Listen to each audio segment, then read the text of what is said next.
dia pessoal, então hoje a gente vai ter uma aula sobre as angiospermas. Eu comecei aqui com a nossa máscarazinha e o álcool. Esses dois itens, além de ter a ver com a pandemia, tem também a ver com angiospermas. Essa máscara é feita de algodão, que é o fruto de uma planta, o algodoeiro, e esse álcool é o álcool produzido da fermentação da cana-de-açúcar, que também é um angiosperma. Então só aqui já temos grandes importâncias econômicas, a gente está estudando isso, tá certo? Além disso, pessoal, a gente tem vários itens aqui na mesa, todos eles, ou a maior parte deles, relacionados também às angiospermas, que a gente vai falar em detalhe, tá certo? Então, bem-vindos novamente, né? Eu sou o professor George, professor do segundo ano, e aí hoje a gente vai fazer essa revisãozinha de que vocês estudaram até agora sobre as plantas e esse novo conceito que é o das angiospermas, beleza? Então, pessoal, primeira coisa que a gente vai ver aqui são os alimentos.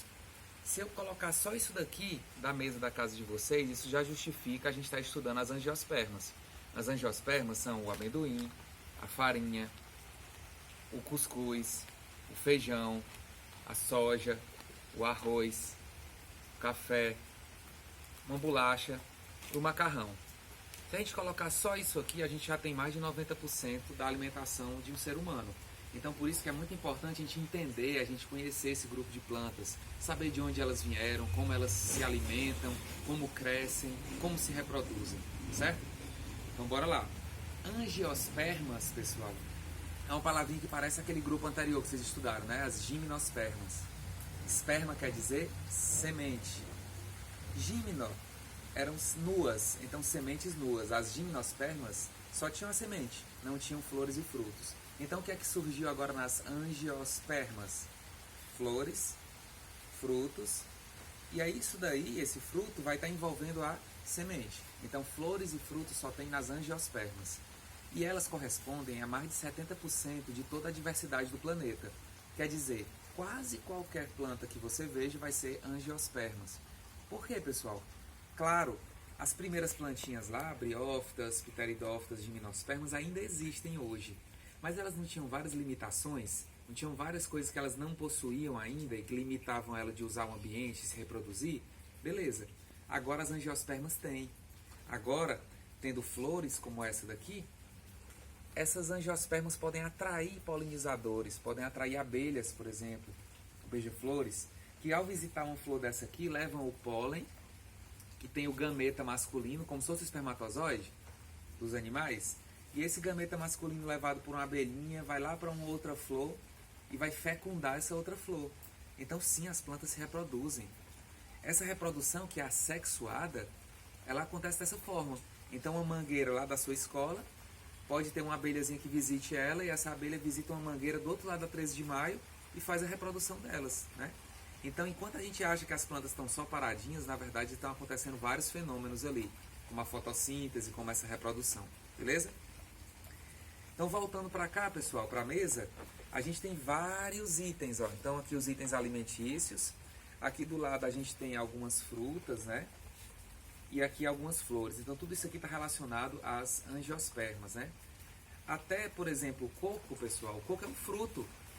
Dentro do coco, ele vai ter uma sementinha. Então, ao tomar água de coco, por exemplo, você está eliminando a vida desse futuro coqueiro, né? Esse coco, se eu só plantasse, ele nasceria.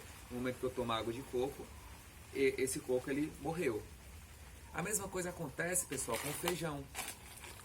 Um saco de feijão desse daqui, ó, tem algumas centenas de bebês feijão, né? Porque não são sementes. Cada sementinha de feijão dessa não originaria um novo pé. Então, por isso, pessoal, que é muito importante, desde muito cedo, o homem, ele criou uma valoração ao alimento e à comida. E uma fala de que a comida era sagrada. Por quê? Você desperdiçar comida, quando eu desperdiço 2 colheres de feijão, eu tô deixando de comer, né? E jogando simplesmente fora, por exemplo, 30 pés de feijão que nasceriam. Quando eu dispenso, por exemplo, uma colher de arroz, eu vou ter 50 pés de arroz que poderiam ter nascido, né? Então, o milho da mesma forma. Uma espiga de milho, teriam 100 pés de milho, né? Então, por isso que é muito importante valorizar nosso alimento, porque cada sementinha dessa que a gente come ela poderia ser um novo pé de planta. Então, desde muito cedo, a valoração e a questão cultural de você não desperdiçar comida é muito importante, porque isso aqui são vidas que a gente está usando para se alimentar, beleza? Pronto. Então, até coisas, pessoal, por exemplo, coco é um fruto, que é uma fruta, né? A gente tem pimentões, por exemplo. Quando você abre um pimentão, você vê várias sementes dentro. Então, o pimentão é um fruto, certo? O que é um fruto, pessoal? O fruto, ele é uma flor que foi fecundada. Quando é fecundado, semelhante a um animal, não fica grávido, a flor fica grávida também. Então, dentro dela fica uma sementinha. Essa sementinha vai crescendo, crescendo, crescendo e forma os frutos, né? Em torno dessa semente vai ter o fruto. Então, a gente tem isso aqui, por exemplo, né? O pimentão. A gente vai ter uma maçã. Quando a gente abre uma maçã, não tem a sementinha dentro? Então, isso também é um fruto. A maçã um dia foi uma flor. Se você estiver duvidando, pode colocar na internet, viu, pessoal? Bote lá, flor da maçã. Você vai ver que vai ter uma flor que originou a maçã. O coco também foi uma flor? Foi. Pode colocar lá na internet. Flor do coqueiro. Você vai encontrar um coqueiro com flores.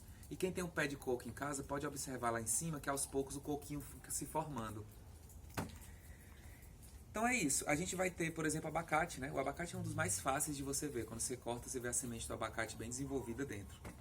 E até o ovo, que ninguém sabia, né? Mas o ovo também é um fruto com a semente dentro e que vem de um pé, que é o pé de ovo, né?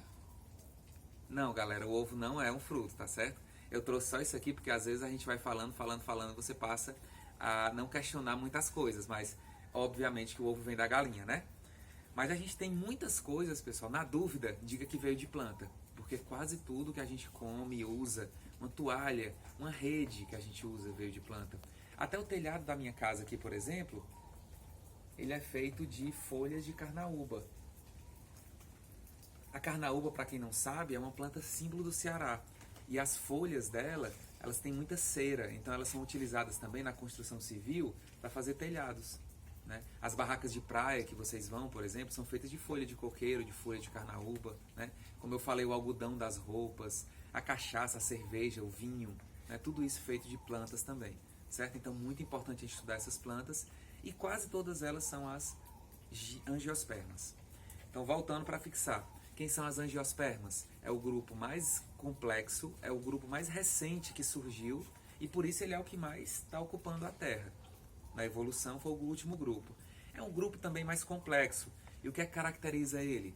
Eles têm tudo que os outros grupos tinham, mas além disso eles têm agora flores, que são diversas, né? A gente tem flores amarelas, flores vermelhas, flores bem pequenininhas, rosadas como essa daqui.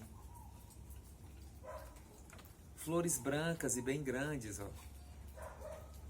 Cada tipo de flor dessa, pessoal, vai atrair tipos de polinizadores diferentes. É óbvio que o bichinho que vai nessa flor não é o mesmo que vai nessa flor, não é isso? Aqui pode ser que a gente tenha uma mariposa com a língua bem longa. Aqui a gente vai ter abelhinhas bem pequenininhas que vêm comer esse pólen aqui. Então, cada tipo de flor vai atrair um tipo de polinizador diferente, que é o que a gente chama de síndrome de polinização. Então, a gente vai ter plantas polinizadas pelo vento, plantas que o vento leva, a cana-de-açúcar, por exemplo, né? Ela vai ter flores lá em cima e o vento sai levando os grãos de pólen. Outras plantas, como uma margarida dessa daqui, vai precisar que uma abelha venha e leve. Então, a gente tem a polinização por abelhas. E por aí segue, pessoal. Então, as flores serviram muito para ajudar as angiospermas a se reproduzirem e formarem os frutos, né? A gente tem, mais uma vez aqui, um abacate, que é um fruto. A gente tem um pimentão, que é um fruto. A gente tem uma maçã, que é um fruto. A gente tem um tomate, que embora a gente chame de verdura, também é um fruto. Você não corta o tomate, está cheio de sementes dentro? Então é um fruto. A gente tem pepino. E aí a gente tem, por exemplo, as bananas, né? Que a gente pode ver algumas aqui atrás. Tem um cacho de bananas. Logo atrás a gente vai ver os pés de bananeira. Então as bananas também, antes eram flores. E essas flores foram se transformando em frutos. Mas a banana tem semente dentro? É uma curiosidade, né? Quando a gente abre uma banana, a gente vê que ela não tem sementes. Mas elas têm uns pontinhos pretos dentro dela, não tem? Esses pontinhos pretos, pessoal, são os óvulos. As mulheres da espécie humana também não têm óvulos? Pronto, as plantas com flores, as angiospermas, também têm óvulos. Só que esses óvulos aqui, eles não geraram bebês. Esses óvulos não foram fecundados. E eles ficam só a marcazinha preta na banana e não tem sementes. Mas isso daqui foi uma modificação do homem. A banana já é cultivada, pessoal, pelo homem há mais de 4.000 anos. Então, há mais de 4.000 anos, mais do que a era cristã, as pessoas já cultivavam bananeiras. E elas foram escolhendo aquelas bananas que tinham menos sementes, aquelas bananas que cresciam mais. E aí elas foram escolhendo bananas que não produziam mais essas sementes, para ficar melhor da gente comer. Imagina você descascando uma banana e tirando as sementes para comer, né? Então a banana, ela foi fruto de escolhas do homem, de melhoramento, né, da plantação, até chegar numa banana que não tem semente. Da mesma forma, hoje em dia, você pode observar melancia sem sementes, uva sem sementes, né? Laranja sem sementes. Por quê? Aquilo ali não é o natural na natureza. Quando você encontra uma laranjeira ou um pé de banana desse no ambiente dele nativo, eles vão ter sementes, tá certo?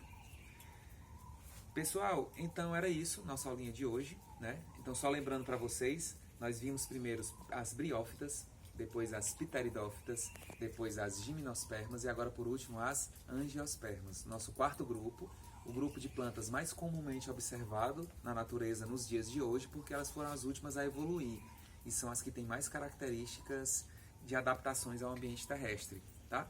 Vou ficar com a última informaçãozinha para vocês, que é a diferença de fruto para fruta.